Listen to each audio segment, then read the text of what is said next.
Alistair was also even given command over his own team, and it is through the team's exploits that we know anything about the soldiers of the Nexus. His first recruit was a young woman from the 20th century named Fern Shelley. She had just learned the truth about vampires when she stumbled upon a small town in Germany, Lister, just after she had graduated from university. Lister was overrun by vampires not long after her visit, with her best friend being transformed into one of the undead. Fern and Alistair developed a particularly close relationship, with she in many ways being like the daughter he never had. His next recruit, meanwhile, was the last of the Kresniks, or at least the last of their kind on record at that point. The Kresniks were a race created by a witch from the same book of Castran that had given rise to all vampire breeds. They were not monsters, however. In fact, they were able to retain their basic morality, but they did still possess supernatural powers, which allowed them to hunt vampires to a greater effect than any normal human. This was why they had been created in the first place. Vampires naturally had orchestrated the slaughter of Kresniks for centuries, until eventually only one small family was known to exist by the start of the 21st century. A man named Adam and his teenage daughter, Antonia Una. Adam's wife was also a hunter, and they had continued their careers even after Antonia's birth. Whilst they loved their daughter, they weren't able to spend much time with her, and as they were constantly on the move, Antonia never really found the time to get to know anyone else either. Worse, her parents were obviously very strict about her ever leaving the house, knowing that she had inherited her father's condition, and that the vampires and other supernatural creatures would be able to sense that and hunt her. All of this, not surprisingly, made Antonia a rebellious teenager, to the point where she eventually ran away from home when she was just 17 years old. She skipped town and later fell in with a crowd on the streets who took her in, where she met her first boyfriend. Sadly, however, this group of teenagers was soon targeted by vampires who viewed the kids as easy meat. They got more than they bargained for, however, with Antonia, who, using her Kresnik powers, was able to easily slay the weak and cowardly street vampires.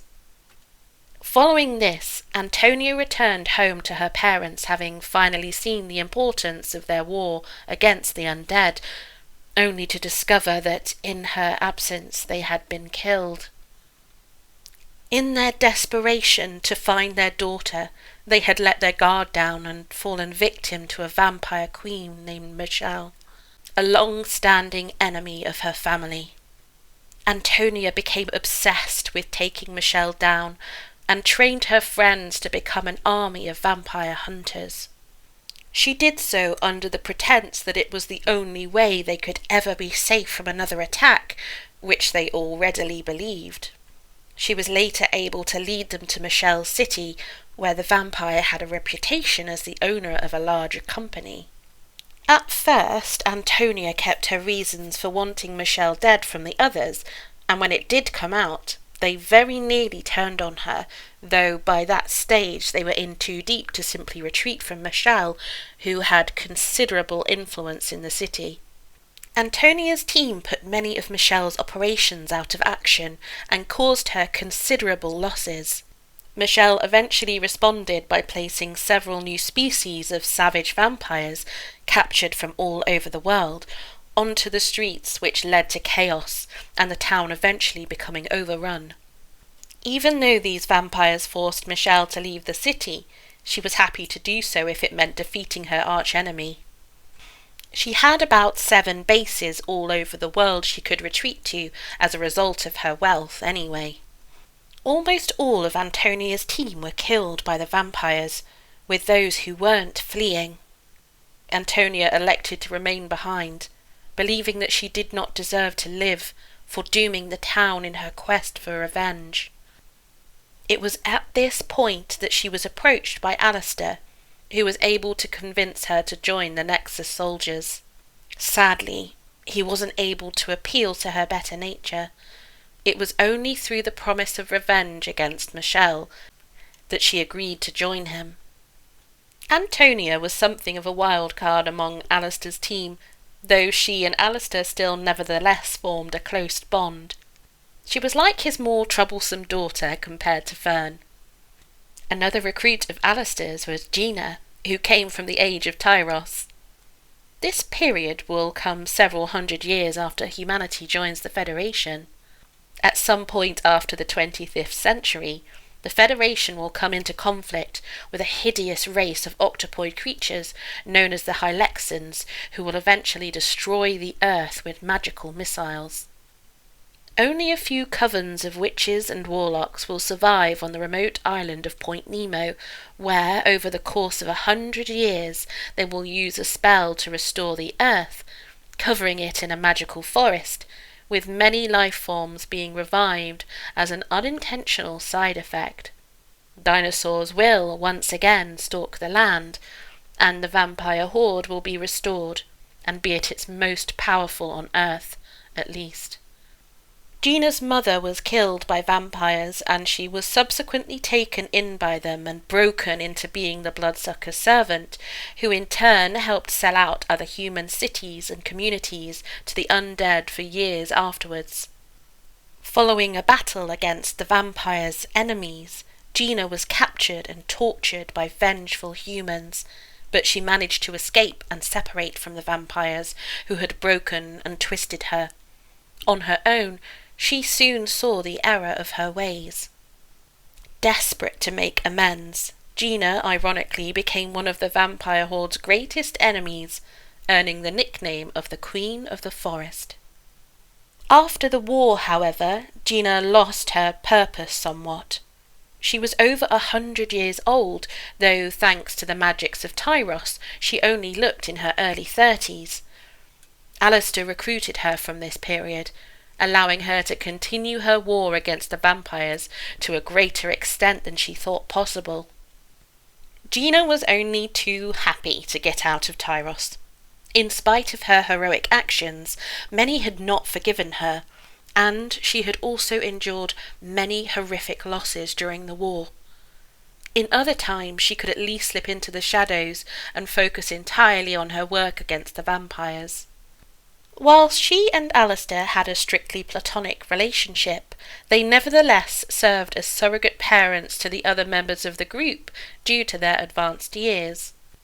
The final member to be recruited was Daniel Winn, born in the year 1703. Daniel grew up in the town of Gallus, which was ruled over by a vampire king. Much like with Dracula and Klausenberg, the villagers were too terrified to lift a finger against the vampire, that is, except for Daniel's father. Sadly, however, he was not the great vampire killer his son would later be, and not only was he killed, but his actions brought the vampire's wrath down on his family. Daniel's mother was brutally killed in front of him. He was only 13 at the time. Daniel himself was spared, only because he begged and pleaded and kissed the vampire that butchered his parents' feet on his command, with the vampire thinking it would be a more fitting punishment to let him live out his life in shame.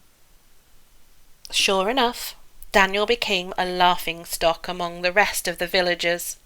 Ironically, even though all the villagers were cowardly, he became a useful way to ease their conscience.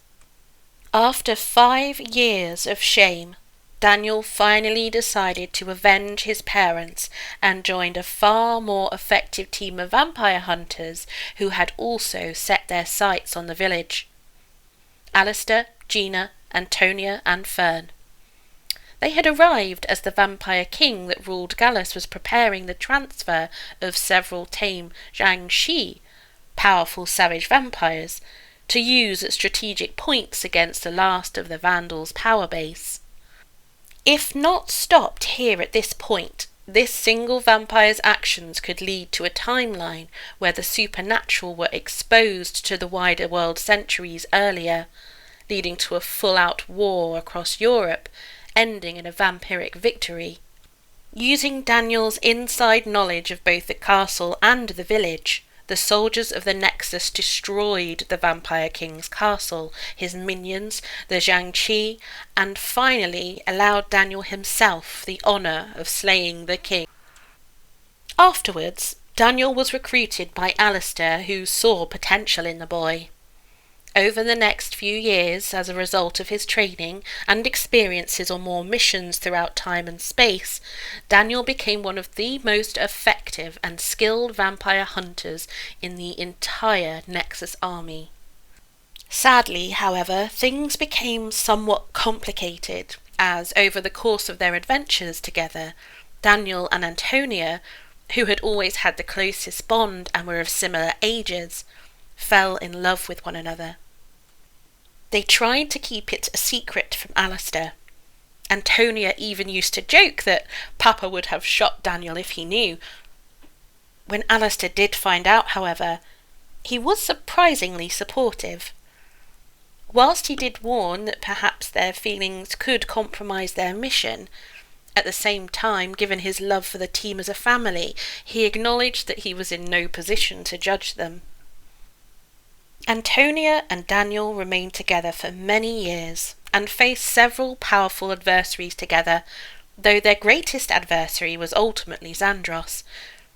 Sadly, the vampire had survived, having simply been thrown through the vortex as well, much like his archenemy. The Vampire King eventually, after centuries of drifting aimlessly through the vortex, managed to break his way into Nexus High Command, where, using their own time travel equipment, he teleported numerous vampires into the Nexus castle from all over time and space. This proved to be the single most devastating attack on the Nexus Command there had ever been. In fact, they were very nearly destroyed, and whilst the soldiers were barely able to stop the vampires from overthrowing their castle, Zandros still made off with several of their magics. His time in the vortex had lasted much longer than Alistair, and he was also able from there to monitor the Nexus soldiers. After the attack, Zandros fled to an unknown corner of creation. Some have speculated it was the deepest, darkest pit of the hellish realm, others beyond even our omniverse itself in the void, or possibly in the ruins of another reality, whilst the most common theory was that it was the very edge of not just the universe, but the Sentenza omniverse in general. Wherever it was, Zandros' castle was certainly a place where no natural laws existed, and any natural creature that dared venture there would be instantly consumed by the environment and trapped in a state of perpetual agony. From this nightmarish place, Zandros built his own army of vampires who served as the arch-enemies of the Nexus soldiers, constantly trying to alter history in certain ways wherever he could, so that vampires would eventually triumph. Alistair became completely fanatical in his desire to destroy his arch-foe, meanwhile, not just to avenge his family, but out of guilt for having allowed the vampire to gain access to the Nexus knowledge to create his army of vampires. In Alistair's mind, all of the good he had accomplished was undone by the fact that, thanks to him, Zandros was able to spread the curse of vampirism like never before throughout all of time and space. Sadly, in one such battle with Zandros' forces, thanks to Alistair's carelessness in his desire for revenge, Antonia was bitten and infected by one of his vampire minions. Any Kresnik that is infected by a vampire will eventually transform into an Elapsi, the most powerful, evil, and dangerous form of vampiric creature. Sadly, even with their knowledge, the Nexus soldiers could not cure vampirism, though they could at least hold it off for longer periods. With their treatments, Antonia was able to live a few years, but towards the end, as the evil from within began to corrupt her, she was forced to isolate herself for long periods. Daniel tried to remain by her side as often as he could, but Antonia herself shunned him. She could feel the love she had for Daniel slowly draining away as the vampiric power within her became stronger. It was something that Fern knew only too well, having seen it happen to her friend who went from the person she loved more than anything in the world to her bitterest enemy. Antonia ultimately sacrificed herself to stop Xandros' attempts to resurrect Castran. Through his time travel facilities, Xandros had enslaved several planets in a remote, otherwise insignificant part of the galaxy. Using magics and technology he had gathered from all over time and space, he had finally been able to achieve what no one else ever could, the potential to resurrect Castran exactly as he was before his first death, when he was at his strongest. Without the creator of our omniverse to stop him, and with the gods' power crippled due to their civil wars, Castran in this form would be able to take the universe by force. Part of why Xandros was able to bring Castran back was that he was able to steal a tiny part of his flesh when his first body was destroyed, which, coupled with the most powerful magic spread out across millions of years, would give him just enough power. It was the greatest battle the soldiers of the Nexus ever fought, and whilst Alistair was finally able to slay his arch-foe, they only triumphed due to Antonia sacrificing herself in destroying Xandros' machine just as it was about to bring Castran back. She died not only as a hero, but as herself, before the evil of Castran had been able to claim her. Daniel was utterly devastated, and things were never the same between him and Alistair afterwards. At the end of the day, Daniel understood and even respected Alistair for never giving up in his desire to avenge his family against Xandros, when he, in contrast for years, had sat back and let the 2-bit vampire king that killed his family continue to slaughter others.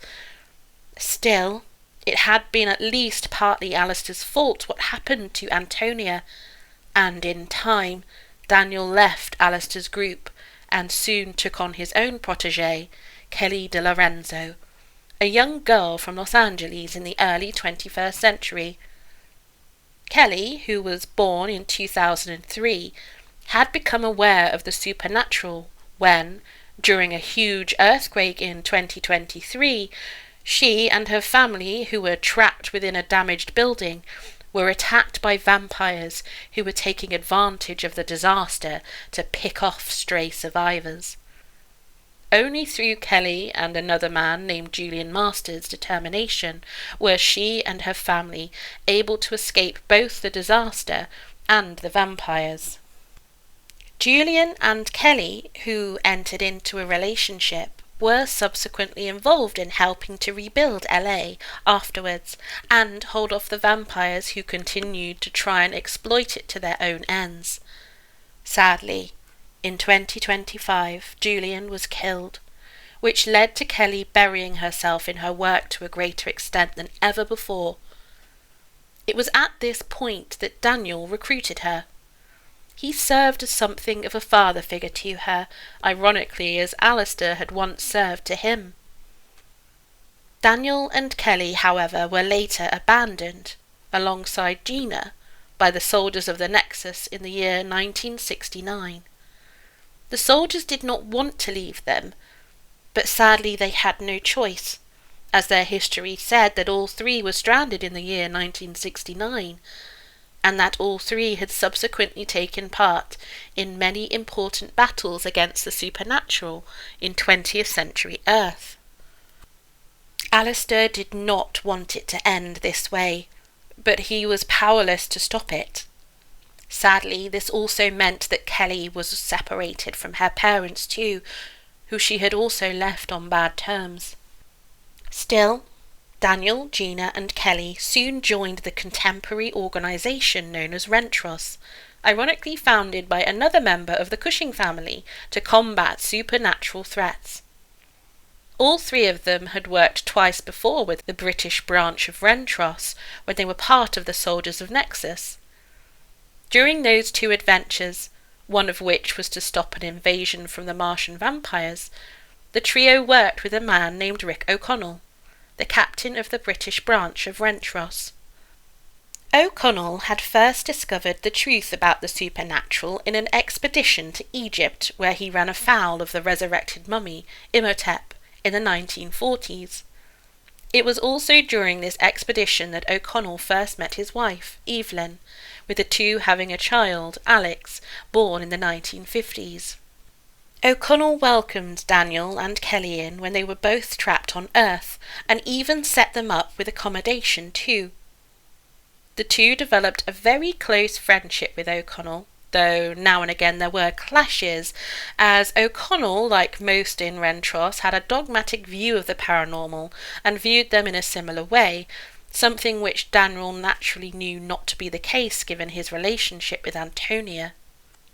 Ironically, Fern had trained with the European branch of Rentros during the 20th century too, though her future partners ensured they did not meet her earlier self so as not to upset the timeline. Daniel went on many adventures during the 70s and 80s with Rentros. It is not known if he ever was able to reconcile with the Soldiers of the Nexus. It is possible that he may have encountered their agents, or even Alistair again, but he certainly never joined them again. In spite of this, Daniel would travel through time again. His second, briefer journey through time and space was with a woman named Chat, who he had fallen in love with. Chat was in actual fact the vigilante known as the Thief Catcher, and later a member of the celebrated group of superheroes known as the Heroic Trio. Sadly, however, after the death of one of their number, the two surviving members of the trio disbanded, and Chat eventually came to work for the reformed vampire Professor Fang. It was through her work with Fang that she first met Daniel, and the two eventually fell in love.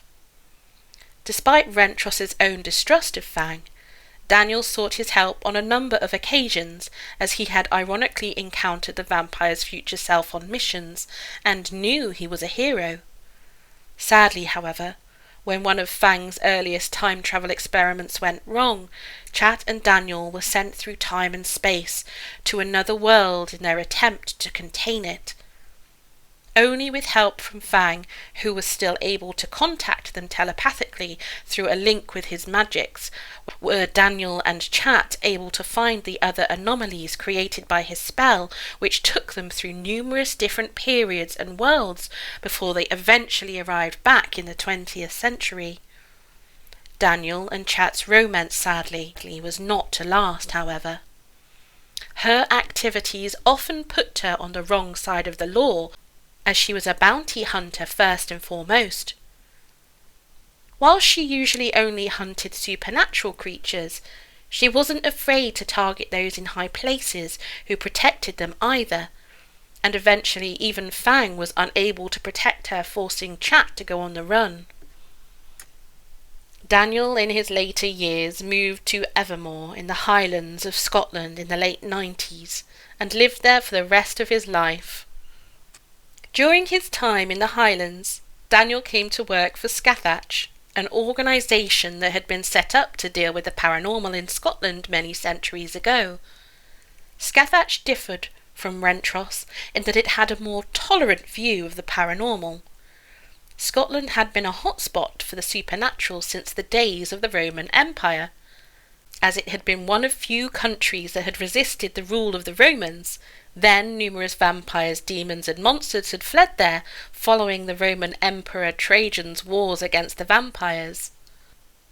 Scathach, meanwhile, was a famous Scottish warrior, and it was her protégé, the legendary Saint Columba, who established the organisation in her name to protect her native Scotland. Daniel was made head of the Evermore branch, which ultimately ended up being the last surviving branch during his time there. Daniel also later worked with another reformed vampire, Carlene, and her best friend Lamb during his time in Avermore too, as well as a young vampire hunter named Lindsay Kate Mackintosh, who many years later travelled ironically with Professor Fang, and whose older time-travelling self had helped a much younger Daniel when he worked with the soldiers. Daniel finally passed away in 2017, aged 89. Kelly, who had since settled down with a family, read the eulogy at his funeral. Sadly, what became of Gina is not currently known, though she was last sighted in Bonnybridge, the UFO capital of the world, in the 1990s. We also don't know what became of the soldiers of the Nexus. It can be assumed that they continue to fight the good fight against the vampires, given the timeline we live in.